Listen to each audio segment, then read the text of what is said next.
Meus caros brasileiros, meus caros monarquistas, eu estou aqui hoje representando meu irmão, Príncipe Rubens Ernesto Bragança, que é o chefe da Casa Imperial, portanto o herdeiro do coroa, nesse bandeiraço, que nesse momento está se repetindo nas mais variadas capitais do nosso Brasil e muitas cidades do interior também.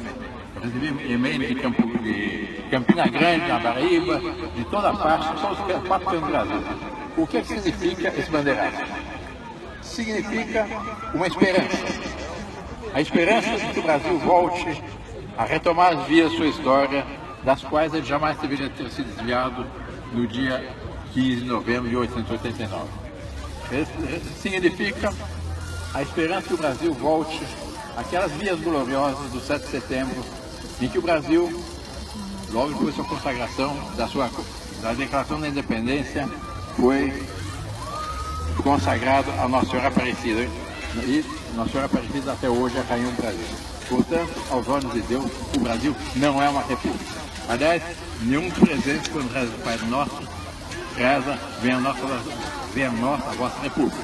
Mas sim rezam, todos nós rezamos, venha a nosso vosso reino, seja feita a vossa vontade, assim na terra como no céu. Por quê? Porque a ordem natural é monárquica.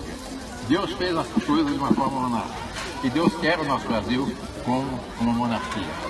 A república foi um desvio na nossa história, foi um desastre. O resultado, o Brasil está sofrendo. Os brasileiros estão sofrendo. O país foi saqueado por esses partidos que disputam o poder, mais tendo em vista as próprias vantagens do que o bem da nação.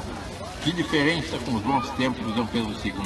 Que diferença quando tínhamos um chefe de Estado que era sobretudo para a nação um pai, que queria bem a todos e sobretudo que mantinha na nação a consciência que uma nação, antes de mais nada, uma grande família com destino em comum organizado. De onde o clima psicológico que havia durante a monarquia. Um ambiente no qual os políticos não eram ladrões. Os políticos não estavam pensando nas futuras eleições, mas sim nas futuras gerações. A monarquia dá uma visão de conjunto, dá uma visão de unidade, dá uma visão de estabilidade e também de sobriedade. Esse exemplo glorioso foi dado por Dom Pedro II. Dom Pedro II foi durante 68 anos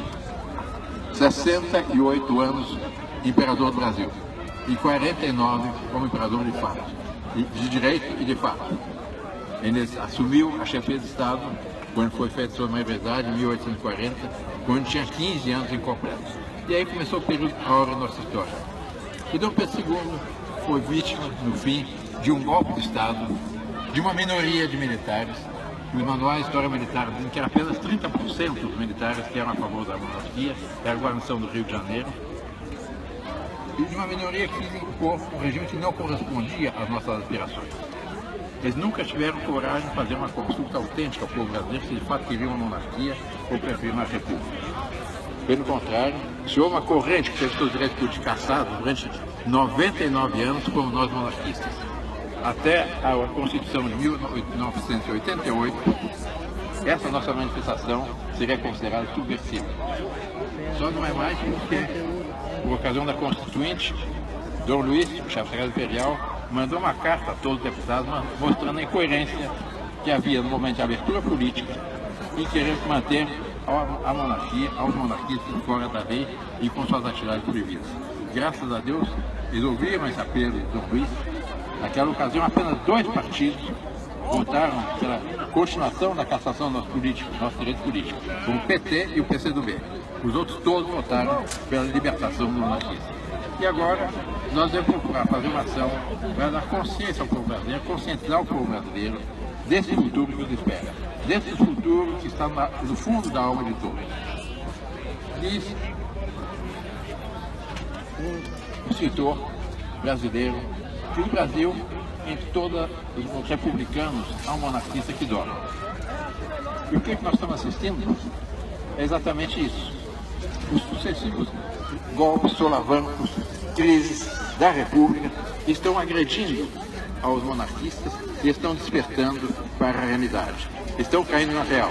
Estão pensando em trazer o nosso país de volta para as vias da sua história, das quais jamais deveria ter sido afastado.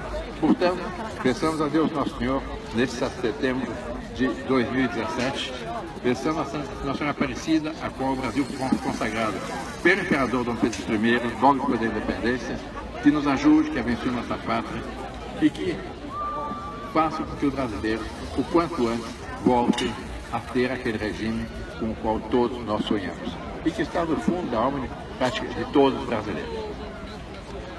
Nossa Senhora nos abençoe, que Deus Nosso Senhor nos proteja e viva o Brasil! Amém. Viva Dom André, viva Dom Luiz, viva Dom Rafael. Dom Rafael, quer dar umas palavrinhas? Boa tarde a todos. Nesse 7 de setembro, o que eu queria falar rapidamente, aqui completando as palavras do meu tio Dom Bertrand, eu queria parabenizar todos os que vieram, pois afinal estão todos festejando o Dia da Nação, celebrando o dia do nosso país. Então, só para completar, queria dizer viva o Brasil, viva a nossa nação e viva o nosso país.